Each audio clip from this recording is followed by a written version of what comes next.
მთავრობის ადმინისტრაციაში მინისტრთა კაბინეტის ხდომა გაიმართა. ხდომის დაწყებისას პრემიერი სტატისტიკის ეროვნული სამსახურის მონაცემებს გამოეხმაურა და მთავრობის ეკონომიკურ გუნდს მიღწეული შედეგებისთვის მადლობა გადაუხადა. ასევე ირაკლი კობახიძემ ახალ მინისტრებს პაატა სალიას, კახა გულედანსა და რევას სოხაძეს წარმატებები უსურვა. ისინი მთავრობის ხდომას დღეს პირველად დაესწრნენ. ანა ბროლაძე განავრცობს თემას. ახლა ეთერში ანა გისმენთ.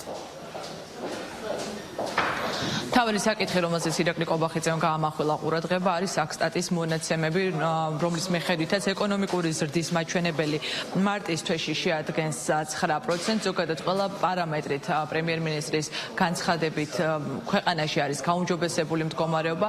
ერთადერთი, სადაც არის გარკვეულწილად ხარვეზები, ეს არის დემოგრაფიული მიმართულება და როგორც ირაკლი კობახიძემ აღნიშნა, საჭიროა ამ მიმართულებითაც აქტიური მუშაობა. ზოგადად ტურიზმის მიმართულებით ასევე არის ზრდა, ტურისტების მიერ დახარჯული თანხები გაიზარდა ჩვენს ქვეყანაში.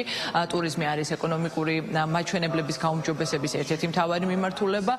ისევე როგორც მაგალითად პრემიერმა აღნიშნა, რომ ქვეყანაში დაბრუნებული ადამიანების რაოდენობა აღემატება იმ მოქალაქეთა რიცხვს, რომლებმაც დატოვეს საქართველოს ტერიტორია და ზოგადად ხელისუფლების ამოცანა უნდა იყოს ემიგრანტების დაბრუნება და ქვეყანაში ისეთი ეკონომიკური მდგომარეობის შექმნა, რომ ქვეყნის გარეთ მაცხოვრებელმა საქართველოს მოქალაქეებმა მიიღონ გადაწყვეტილება სამშობლოში დაბრუნების. იმ მონაცემებიდან გამომდინარე, რომელიც ასახულია საქართველოს სტატისტიკის ეროვნული სამსახურის მაჩვენებლებში, პრემიერმა მადლობა გადაუხადა ეკონომიკურ გუნდს აქტიური მუშაობისთვის. მარტის თვეში ეკონომიკურმა ზრდამ შეადგინა 9% და პირველი კვარტალის საერთო მაჩვენებელი არის 9.3%. ასევე პირველ კვარტალში საგადასახადო შემოსავლების გეგმა შესულდა 120 მილიონი ლარის გადაჭარბებით, რაც არის ბუნებრივი ეკონომიკური ზრდის შედეგი. და რა თქმა უნდა, ამ ყველაფრისთვის მადლობა უნდა გადაუხადო ეკონომიკურ გუნდს. ჩვენი ერთ-ერთი უმთავრესი პრიორიტეტი არის, რა თქმა უნდა, ქვეყნის ეკონომიკური განვითარების უზრუნველყოფა, მიმართულებით კიდევ ბევრი გვაქვს გასაკეთებელი. მადლობა თქვენ და რა თქმა უნდა, გავაგრძელებთ მუშაობას 2024 წელს დადებითი მიგრაციული სალდო, ანუ ქვეყანა დატოვა იმასე ნაკლებმა ადამიანმა, ვიდრე ქვეყანაში დაბრუნდა, მათ შორის კონკრეტულად მოქალაქეების, საქართველოს მოქალაქეების ნაწილშიც გვაქვს დადებითი მიგრაციული სალდო. ქვეყანაში 150 ადამიანით მეტი შემოვიდა დაახლოებით, ვიდრე ქვეყნიდან გავიდა.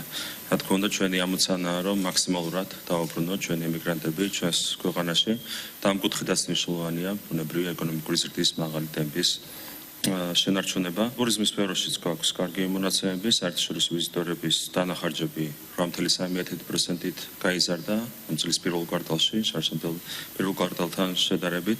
ტურიზმი არის ეკონომიკის მნიშვნელოვანი დარგი და გარდა ამისა, ტურიზმი არის ერთ-ერთი გამოხატულება იმისა, თუ როგორ მუშაობს ეკონომიკა და მოხარული ვართ, რომ ამ სფეროშიც გვაქვს დადებითი დინამიკა.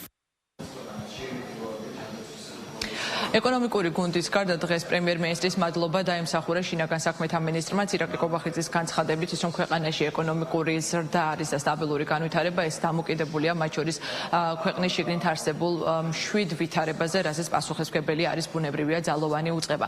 დღეს მთავრობის მეთაურმა სწორედ ეკონომიკური ზრდის მაჩვენებლების კონტექსტში ისაუბრა ოპონენტებზე და თქვა, რომ მიზანმიმართულად ცდილობდნენ ქართული ოცნების ხელისუფლების ოპონენტები შეექმნათ ქვეყანაში არასწორი წარმოდგენა ეკონომიკურ განვითარებასთან მიმართებაში, ხდებოდა მიზანმიმართული დეზინფორმაციის გავრცელება მათ შორის იმაზე, რომ მაგალითად ლარის კურსი არ იქნებოდა მყარი და სტაბილური, თუმცა ირაკლი კობახიძემ თქვა, რომ ეს ყველაფერი ხდებოდა იმისთვის, რომ საზოგადოებაში შეექმნათ არასწორი წარმოდგენები გარე დაკვეთით და ეს არავის არ გამოუვა. ასეთი იყო დღეს პრემიერ-მინისტრის, ასე ვთქვათ, განაცხადი მთავრობის ხდომის დროს უშუალოდ ხდომის დაწყებამდე განცხადებების ფორმატში. თქვენ გახსოვთ, რომ ჩვენი პოლიტიკური ოპონენტები წინასწარმეტყველებდნენ საქართველოში ეკონომიკურ კრიზისს და ცდილობდნენ ასეთი აღქმაც შეექმნათ საზოგადოებაში, აღქმა იმისა, რომ ქვეყანა ეკონომიკური კრიზისისკენ წავიდოდა. მე მინდა გავიხსენო ერთ-ერთი მათი წარმომადგენლის კომენტარი. 3 თვეში გავიდა უკვე 3 თვე მას შემდეგ, ლარის კურსი დოლართან მიმართებით იქნებოდა დაახლოებით 3.1-ის მიდამოებში, გავიდა ეს 3 თვე, ცოტა მეტიც და 2.75-ის ფარგლებშია არის კურსი, მადლობა ღმერთს. ეკონომიკის 2%-იანი კლება წლის შრომში უკვე იყო ნაწარმოებები ამ კონკრეტული ყოფილი პოლიტიკოსის და უკვე ექსპერტის მხრიდან.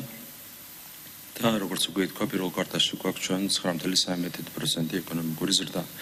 ინფლაცია 6%-დან მეტი, ასეთი იყო პროგნოზი და ინფლაციაც არის დასაშვები ოპტიმალური ზღვის ფარგლებში. ასევე საუბარი იყო იმაზე, რომ ვერ შესრულდებოდა საგადასახადო შემოსავლების გეგმა და როგორც ხედავთ, ეს გეგმა პირველ კვარტალში 120 მილიონ ლარზე მეტის გადაჭარბებით შესრულდა. ძალიან სამწუხაროა, როდესაც კონკრეტული ადამიანები სრულიად შეგნებულად ცდილობენ ქვეყანაში უარყოფითი მოლოდინების შექმნას, ნიჰილიზმის დათესვას. ამას აქვს, რა თქმა უნდა, კონკრეტული პოლიტიკური მიზეზები. ეს არის დაკვეთა, რომელსაც კონკრეტული ადამიანები, ჩვენი პოლიტიკური ოპონენტები ასრულებენ საბედნიეროდ. მათი არც პროგნოზები სრულდება და მათი არც გეგმები ხორციელდება. ჩვენ ყველაფერს გავაკეთებთ იმისათვის, რომ გავამართლოთ არა ასეთი ადამიანების, არამედ ჩვენი საზოგადოების მოლოდინები.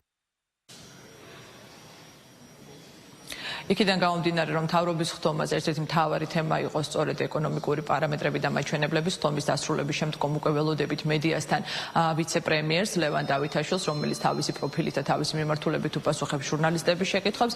ამ დროისთვის მედიასთან არის ჯანდაცვის მინისტრი, რომლისგანაც მოვისმინეთ, რომ მიღებულია გადაწყვეტილება და დღევანდელ მთავრობის ხდომაზე მიღებულია დადგენილება, რომლის მიხედვითაც კლინიკებს, რომელთაც ჰქონდათ კოვიდის დროინდელი დავალიანება სახელმწიფოს წინაშე, ეს დავალიანება ჩამოეწერა თუ ისინი დავალიანების 25% სახელმწიფო ბიუჯეტს გადაუხდიან.